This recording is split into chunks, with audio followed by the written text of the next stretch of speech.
Salve María. ¿Es bueno pedir que la Virgen se me aparezca? ¿O que tenga yo una revelación?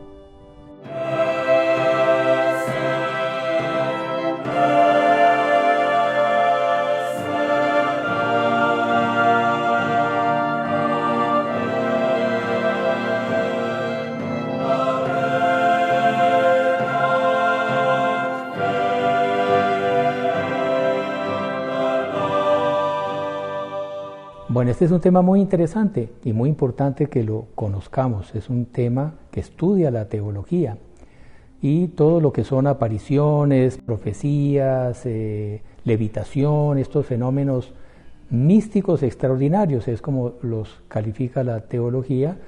Santo Tomás de Aquino, este gran santo doctor de la Iglesia, trata el tema con mucho detalle, entonces es importante que lo conozcamos. Estos fenómenos místicos extraordinarios es lo que en lenguaje común llamamos de milagros. Son fenómenos que están por encima de las leyes naturales, son sobrenaturales. Porque a través de toda la historia de la Iglesia y en el Antiguo Testamento hubo muchas falsificaciones, falsos profetas, y siempre los habrá.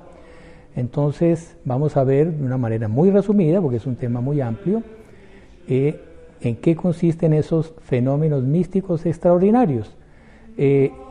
La mística, ¿qué es? La mística, en términos así simples, es cuando Dios, Él actúa en nosotros y produce en nuestra alma, en nuestra vida, frutos que están más allá de nuestras capacidades naturales. Lo principal de la mística, que es necesaria para todo el mundo, son los dones del Espíritu Santo, los 7 dones del Espíritu Santo, que nos hacen crecer en la santidad, perfeccionan nuestras virtudes, y es el Espíritu Santo actuando en nosotros.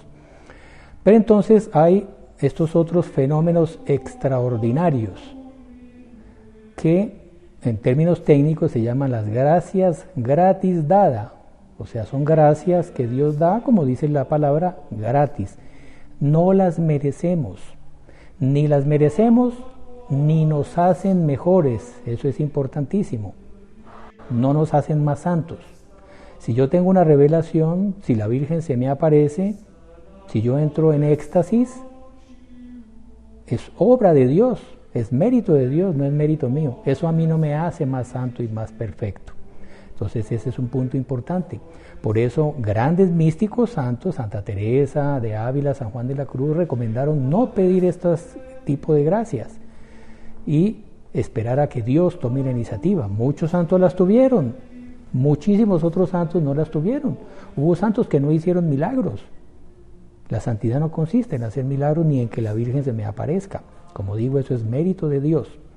Entonces vamos a ver, estas gracias gratis dadas, lo que las caracteriza propiamente es que Dios las da para el bien de los demás. Como vimos, a mí no me hace bien. Puede ser, secundariamente, me haga a mí algún bien. Pero el hecho de que Dios me dé a mí el don de lenguas, que lo vamos a ver, lo vamos a enumerar, que es yo hablar y personas de otro país, con otra lengua, entienden lo que yo hablo. Para el bien de ellos, para que mi evangelización llegue a ellos, la fe llegue a ellos. Pero yo no gane nada con eso, ganan los demás. Si yo hago un milagro, curo a un enfermo, es obra de Dios, no es obra mía. Y ese milagro, como los apóstoles que hicieron mucho, y nuestro Señor los hizo, era para que los demás vieran que yo hablaba en nombre de Dios y se abran su alma a mi predicación. Entonces, estas gracias místicas extraordinarias es para el bien de los demás. A mí no me hace mejor ni más santo. Bueno, entonces vamos a ver así en una enumeración rápida. Algunos santos tuvieron unos, algunos santos tuvieron otros. El único que tuvo todos estos dones de Dios extraordinarios fue nuestro Señor Jesucristo. Él los tuvo todos y los tuvo siempre. Algunos de estos, la mayoría, son intermitentes, a veces sí, a veces no. Bueno, entonces, vamos a enumerarlos. Uno de estos dones es palabra de sabiduría, y es un don que Dios da a los que predican para poder mostrar y argumentar con mucha claridad y mostrar la belleza de la verdad de la doctrina de la Iglesia, de las enseñanzas de nuestro Señor. Palabra de ciencia, lo mismo, es un don para que la persona tenga la locuacidad, tenga los términos adecuados, use las figuras adecuadas para que aquellos que escuchan sean persuadidos y acepten la fe de la Iglesia Católica, acepten esas enseñanzas de Dios nuestro Señor. El don de curaciones, como su palabra lo dice, es curar a un enfermo, está directamente dirigido a la salud. Entonces, nuestro Señor curó muchos enfermos, los apóstoles, muchos santos tuvieron este don. Y, cosa importante, personas no santas, Dios les puede dar este don, porque ya vimos que esto es independiente de la santidad. Generalmente Dios lo da a personas santas. Los apóstoles, antes de Pentecostés, que no eran santos, curaron enfermos, exorcizaron procesos, hicieron milagros impresionantes. Bueno, el don de milagro es más genérico. Ya es derogar las leyes de la naturaleza, hacer algo que está más allá o está por encima de las leyes de la naturaleza. El don de profecía es más con relación al conocimiento. Dios le infunde a la persona el conocimiento de cosas que el intelecto humano no puede llegar. Siempre se piensa en el futuro, es uno de los aspectos de la profecía, saber qué va a pasar en el futuro. Solo Dios sabe lo que va a pasar en el futuro y Él se lo puede comunicar, pero no es solamente el futuro, es saber cuáles son los planes de Dios, cuál es la vocación de un pueblo, cuál es la vocación de una persona, para ese profeta dirigir, guiar al pueblo de Dios en función de los planes que Dios tiene. Entonces Dios le comunica sus planes a estas almas, y están las Sagradas Escrituras. San Pablo le dice que siempre habrá profetas. En el Antiguo Testamento los hubo, la profecía oficial se cerró con nuestro Señor, pero en el Nuevo Testamento siempre ha habido profetas, ha habido almas, incluso sin ocupar cargos directivos. Santa Catalina de Siena, por ejemplo, era terciaria dominica y ella guiaba al Papa, le daba consejos al Papa de por dónde Dios quería dirigir el mundo. Entonces ese es el don de profecía, es comunicarle a la persona cosas que su razón humana pues no llega hasta allá. Discernimiento de los espíritus es el don de ver las almas, así como se ve el cuerpo, ver las almas y ver si un movimiento de alma hasta los mínimos detalles, ver cuál es la vocación de una persona, ver cuán lejos está de su vocación, cuáles son sus defectos principales. Y este don lo reciben las personas llamadas a dirigir almas para poderlas aconsejar y mostrarles cuáles son sus defectos. Yo he conocido personas con ese don, del cual recibí consejos extraordinarios. Discernimiento de los espíritus, saber si una actuación, una actitud de alma, una actitud de espíritu viene del demonio, viene de Dios, viene de un ángel, es un movimiento para el bien, para el mal, en función de eso dirigir. El don de lenguas, que es el caso típico fue en Pentecostés, cuando bajó el Espíritu Santo sobre los apóstoles. Salió San Pedro a predicar y habían judíos de distintos países que hablaban distintas lenguas y cada uno le entendía en su lengua propia. Él lo hablaba seguro en arameo y cada uno le entendía en su lengua. Hay otra modalidad y es que la persona hable en otro idioma. San Francisco Javier, gran misionero en la India, en el Japón, visitó tribus con lenguas y dialectos distintos y donde él llegaba, él hablaba en español o en portugués y le entendían cada uno en su lengua. Era para el bien de ellos, como vimos, para que se convirtieran y pudieran conocer la fe católica.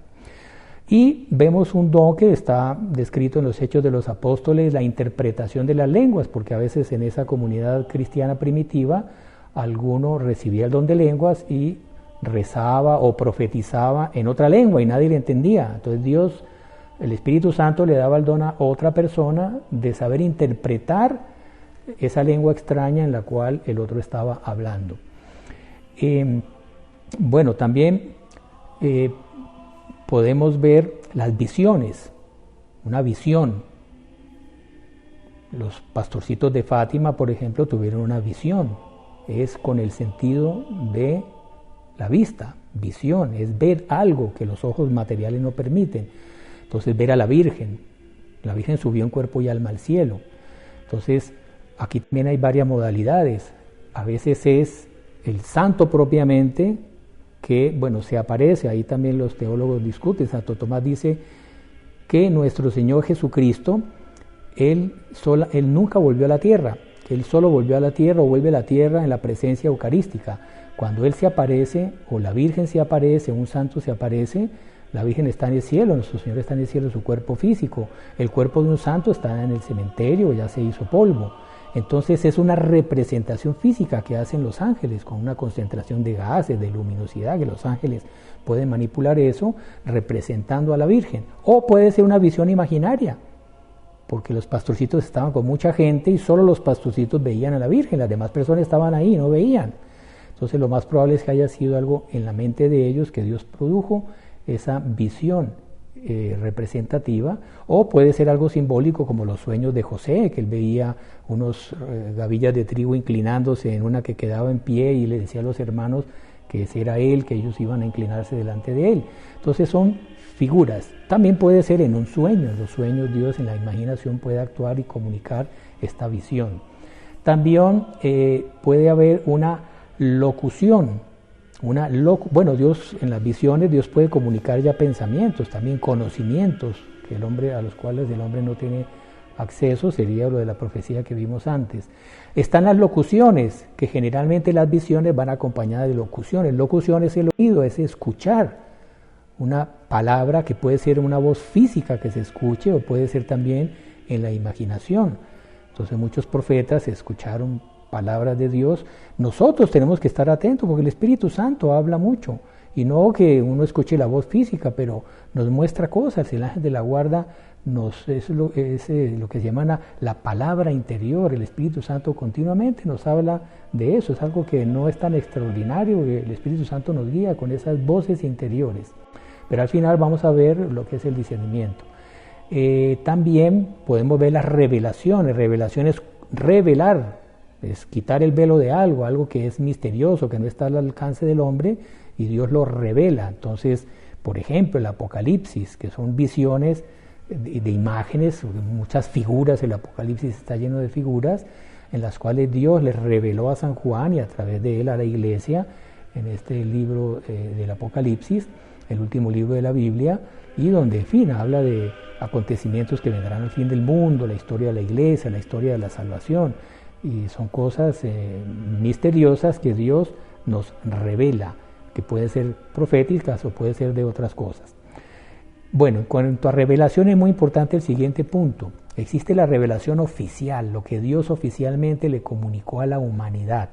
Eso es lo que está en las Sagradas Escrituras y esa revelación oficial se cerró. Ya lo que la humanidad tenía que saber, Dios ya lo comunicó a través de su Hijo, que fue la gran revelación de nuestro Señor Jesucristo, y todas sus enseñanzas que están en los Evangelios y lo que Dios comunicó en el Antiguo Testamento. Esa es la revelación pública oficial que es de fe. Las demás revelaciones que puede tener un santo, una persona particular, son revelaciones privadas. Estas revelaciones privadas, la iglesia generalmente son a personas virtuosas, como ya vimos, no necesariamente, y la iglesia las estudia con mucha circunspección, y cuando la iglesia aprueba una de estas revelaciones, la iglesia no dice que necesariamente esa aparición o esas revelaciones sean infalibles. Lo que la iglesia garantiza es que no tiene nada en contra de la fe y de la moral. Eso es lo que la iglesia garantiza cuando aprueba una aparición, una revelación privada. Fátima, la Virgen de Fátima, fue una revelación privada. La Virgen habló de acontecimientos del futuro. La iglesia se demoró muchos años en aprobarla oficialmente en un documento del cardenal Ratzinger, futuro Benedicto XVI. Hizo revelación, porque la Virgen habla de acontecimientos del futuro que nadie tiene acceso a eso, revelaciones proféticas, pero son privadas, no es de fe creer en ellas, de fe las Sagradas Escrituras, pero es de buen espíritu, porque si la iglesia estudió y ve la vida de los videntes y es virtuosa, los fenómenos que acompañaron esos sobrenaturales y, en fin, si hubo prueba, la sanidad mental de los videntes, en fin, toda una serie de criterios. Entonces, si la iglesia lo aprobó, pues es de buena fe, porque Dios lo comunicó, y si lo comunicó es para que se conozca y para orientar al pueblo de Dios en las circunstancias actuales. El discernimiento de los espíritus, ya hablamos de eso. La hierognosis, una palabra griega así rara, hierognosis, gnosis, conocimiento, es percibir si una cosa es sagrada o no es sagrada.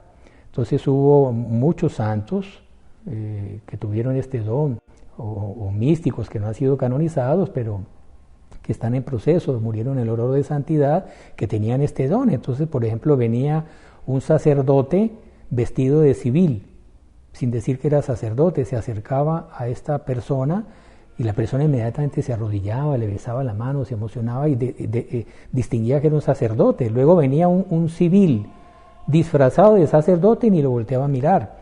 Le traen un objeto sagrado, una hostia sin consagrar y no le presta atención. Traen una hostia consagrada, escondida en un píxel, así, viene alguien con la hostia escondida con el píxel, la persona siente la presencia del Santísimo y se arrodilla y lo adora sin haberlo visto y sin saber si era consagrada o no. O sea, es esa sensibilidad de percibir si hay una reliquia de un santo. Y este don, de eso hablaremos ahorita, para terminar, hay que tener cuidado porque todos estos fenómenos que estoy enumerando, el demonio los falsifica, el demonio es el padre de la mentira. Y él, como es un ángel, puede manipular ciertas, no son fenómenos sobrenaturales, eso se llama preternatural, que está a la altura de la naturaleza angélica del demonio. Él puede manipular gases, puede poner una imagen, valga la redundancia, nuestra imaginación, pero puede hacer apariencias, prodigios que parecen milagros para engañar. Entonces, en los exorcismos, cuando hay alguien atormentado por un demonio, también el demonio percibe la presencia. Hay una reliquia de un santo y el demonio empieza a gritar y me quema, le echan agua común y no pasa nada. El padre bendice esa agua y le echa otra vez el agua bendita y ahí el demonio empieza a protestar. Entonces esa es la hierognosis, saber distinguir, ¿no? Y en fin, hay otros dones también, por ejemplo, la ciencia infundida, instantánea, Santa Brígida, grandes santas, grandes místicas, que no sabían ni leer ni escribir y de un momento para otro Dios le infundió el conocimiento de las letras y después fue una gran literata y ella nunca estudió. Dios le infundió el conocimiento, la alfabetizó instantáneamente. A personas que han recibido el don de las artes. Entonces, muchos dicen que Fra Angelico, que pintó ángeles, madonas así celestiales, que fue un don que Dios le dio para poder expresar en el arte cómo realmente era son los ángeles, es el cielo y eso. En teología también hubo muchos santos, santas que no estudiaron teología, pero Dios les infundió, sin ningún estudio, les infundió el conocimiento de la teología. Y Santa Teresa, doctora de la Iglesia, Santa Teresita del Niño Jesús, Santa Hildegarda, Santa Brígida, que muchos teólogos venían a consultarle problemas así muy, muy complicados de la teología y ella los sabía resolver y sin haber estudiado nunca teología. Los éxtasis. El éxtasis es un estado en el cual la persona se desconecta de todo el mundo físico, sensible. Entonces, a veces va acompañado de estos otros fenómenos, de visiones. Por ejemplo, Santa Bernardita, la vidente de Lourdes, de la Virgen de Lourdes, ella entraba en éxtasis, a tal punto que cuando la Virgen se aparecía, ella entraba en éxtasis. Hubo un caso de un incrédulo que le puso una vela, estaba ella con las manos, en fin, así, o rezando el rosario, y la Virgen le pusieron una vela, le puso la vela debajo de la mano, y la mano no se le quemaba, y no solamente no se le quemaba, sino que ella no sentía dolor, estaba en éxtasis, porque ella se conecta con lo sobrenatural, con la Virgen, con Dios, y se desconecta del mundo físico. Este es un don que a los demás les puede hacer bien ver eso, para acercarlos a Dios, pero este es un don que sí también le hace un gran bien a la persona, porque en ese estado de éxtasis, de comunicación con Dios, su amor a Dios crece mucho. Hay otro fenómeno muy lindo, los incendios de amor, y es que es tal el amor que el santo tiene por Dios, y tiene unos arrobos de un tal amor que ese fuego de amor se comunica físicamente en su cuerpo, en el corazón. San Felipe Neri se le quemaba la sotana, aquí a la altura del corazón se le quemaba la sotana. En alguna ocasión tuvo que revolcarse en la nieve porque se estaba él quemando de tanto amor a Dios. Es un fenómeno místico. También vemos los estigmas, son las llagas de nuestro Señor, las 2 llagas de la mano, del costado y de los pies, los 5 llagas que muchos santos tuvieron esta manifestación, empezando por San Francisco de Asís, fue el primero que se conoce en la historia con los estigmas, más recientemente el Padre Pío de Pietrelcina, y sobre todo a las 3 de la tarde, los días viernes, que es el día de la Pasión de nuestro Señor, la persona, Dios le comunica hasta ese dolor físico de la pasión para él configurarse más estrechamente con nuestro Señor y sufrir con él los dolores de la pasión, y son llagas profundas de las cuales sale sangre, aparecen instantáneamente y desaparecen instantáneamente. Eso no tiene explicación natural, es un fenómeno enteramente excepcional y sobrenatural. Lágrimas y sudor de sangre. Nuestro Señor en Getsemaní sudó sangre, varios santos tuvieron también esa manifestación de sudar sangre y llorar sangre. Cambio de corazones.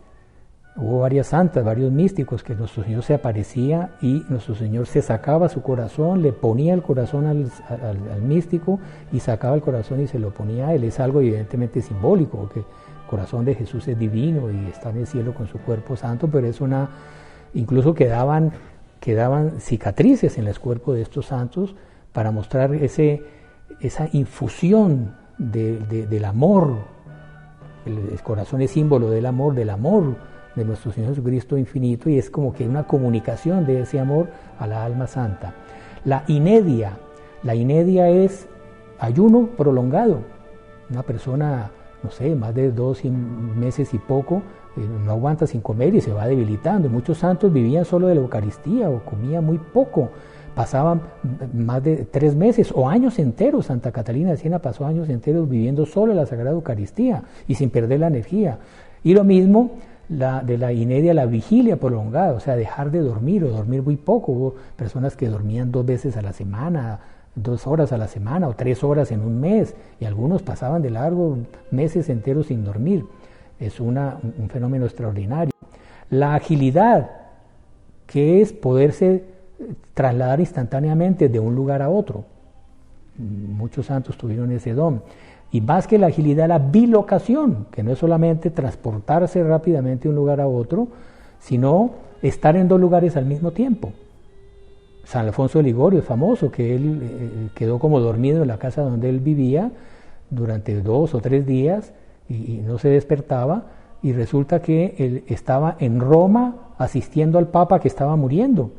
Y cuando el Papa murió, él otra vez despertó, y a él lo vieron asistiendo al Papa. Los que estaban con el Papa lo vieron a él asistiendo al Papa, y los que vivían en la casa con él lo veían ahí sentado dormido, y en el momento en que el Papa murió, ahí él se despertó.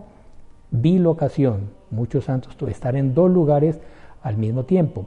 También tenemos la levitación, que es suspender la ley de la gravedad del cuerpo, elevarse, mantenerse en lo alto, y no solamente mantenerse, sino incluso trasladarse. Ese famoso el caso de San Nicolás de Cupertino, que él entraba en levitación, pero muchas veces, y se trasladaba. Entonces estaban en procesión los frailes franciscanos, y de repente le entraban en la levitación y lo agarraban del cordón, y asistía a la procesión así agarrado del cordón, porque quedaba en levitación, estaba delante del Santísimo, entraba en levitación. Y en fin, muchos otros santos tuvieron ese don. La sutileza es 2 cuerpos no pueden estar en el mismo lugar al mismo tiempo. La sutileza es poder traspasar otros cuerpos. Y muchos santos, nuestro Señor Jesucristo tuvo este don, es un don de los cuerpos ya gloriosos del cielo. Nuestro Señor ya con su cuerpo glorioso atravesó la piedra de la tumba. Cuando él resucitó, porque ya el cuerpo estaba glorioso, atravesó la piedra. Cuando el niño nació, atravesó el vientre de la Virgen sin romper su virginidad. Y vemos que muchos de estos dones ya son santos que ya comienzan como que a tener ciertas particularidades que van a tener nuestros cuerpos, pero ya en el cielo en estado glorioso. Entonces tenemos el caso de Santa Rita de Casia, que ella después de que enviudó, nuestro Señor le comunicó que quería que se hiciera religiosa. Entonces fue al convento de las Agustinas para que la recibieran, y le dijeron: no, aquí no aceptamos personas viudas que han sido casadas, no las aceptamos. Y ella estaba fuera del convento y le dijeron no, y le cerraron la puerta, y ella apareció adentro. Pues apareció ahí adentro. Le dijeron: ¿usted qué hace aquí? Ya le dijimos que no. Abrieron la puerta, la sacaron otra vez, y nuestro Señor le dice: no, yo quiero que entres. Y ella volvía a aparecer adentro varias veces hasta que vieron que era un milagro y que era voluntad de Dios. Ahí la recibieron. Santa Rita de Casia es el don de la sutileza, que es atravesar otros cuerpos. Resplandores, por eso a los santos los pintan con una aureola, porque muchos santos, ellos emitían una luz, la luz, los cuerpos gloriosos van a ser luminosos. Entonces ya algo de esa luminosidad de la gloria eterna ya transparece físicamente en el santo. Perfumes, Santa Teresita del Niño Jesús, cuando murió, la estaban velando. En el momento en que ella murió, todo el convento se llenó de un olor a violetas. Era su flor predilecta, que la violeta es símbolo de la humildad, pequeñita, con un color muy fuerte y con un perfume muy penetrante. Y ese olor permaneció durante mucho tiempo. En muchas tumbas de santos, incluso hasta hoy en día, siguen exhalando esos perfumes, cuando de un cadáver o de una tumba no son buenos olores los que salen. Entonces, para terminar, ojo, como ya les dije, el demonio es un ángel y él puede falsificar todo eso. Entonces hay que tener discernimiento, pedir ese don, discernimiento de los espíritus. Pero bueno, la iglesia y la teología enseña algunos criterios. Cuando es una cosa del demonio, el demonio nos hace crecer en el orgullo, en la vanidad, en querer aparecer, nos produce agitación, nerviosismo. En cambio, cuando algo es de Dios, produce serenidad, calma, confianza en las adversidades, serenidad y confianza en Dios. Y así como todos estos fenómenos místicos, extraordinarios o milagros, el demonio los falsifica. En este caso de la levitación, hay un hecho interesante en los Hechos de los Apóstoles. Vale la redundancia, es un hecho de los Hechos de los Apóstoles, que fue San Pedro, que estaba predicando después de ya la ascensión de nuestro Señor. Curaba enfermos, resucitaba muertos, curaba mudos, paralíticos, en fin, hacía muchos milagros. Entonces Simón el mago, que era un mago que hacía magia y hacía prodigios con el poder del demonio, era un brujo, aparentemente se convirtió y quería que San Pedro le vendiera el poder de hacer esos milagros tan portentosos que hacía, para él también hacerlos y así atraer a su público. Y San Pedro lo increpó y le dijo que tenía que convertirse, dejar todas esas prácticas y tal. Y ahí Simón el mago quedó furioso y comenzó a hacerle competencia a San Pedro. Entonces, para distraer a la gente, empezaba a hacer prodigios para mostrar que él también hacía supuestamente milagros. Y entonces estaba San Pedro un día predicando y Simón el mago salió volando por los aires, claro, con el poder del demonio, ¿no? Que es un ángel. Y decía, miren, yo también hago milagros. Entonces quería distraer a las personas que atendían a San Pedro. Ahí San Pedro le dio una bendición y el demonio que le estaba sosteniendo en el aire, pues fue exorcizado, salió corriendo el demonio y quedó el hombre, Simón Mago, solo, y claro, cayó al piso y se rompió los huesos. Entonces esto es un ejemplo de cómo el demonio puede falsificar este y otros fenómenos. Entonces hay que saber discernir, y los criterios que nos da la teología son los siguientes: que las cosas del demonio nos alejan de la virtud, entonces producen egoísmo, vanidad, querer aparecer, querer llamar la atención, desobediencia, soberbia, y producen agitación, producen nerviosismo. Las cosas de Dios nos inclinan y nos acercan a los sacramentos, a crecer en la vida de piedad, en el amor a la Virgen, a los santos, a Dios, a ser humildes, a ser obedientes, a ser pacientes con los demás. Por eso la Iglesia estudia si quien recibió estos dones, dependiendo de cuál de estas características tuvo, ahí discierne si es algo de Dios o del demonio. Pero pidámosle al Espíritu Santo que Él nos asista con ese don de discernimiento. Y acordémonos que lo principal es crecer en el amor a Dios y en el amor al prójimo. En la caridad ese es el mayor síntoma. No necesitamos tener estos dones y muchos santos dicen que ni siquiera debíamos pedirlos. Si Dios nos los da, bienvenido sea, y que sirva sobre todo para nuestra santificación. Entonces, que la Virgen los bendiga. Salve María. Si no te quieres perder ninguno de nuestros videos, suscríbete a nuestro canal, activa la campanita y no te olvides de compartirlos con tus conocidos.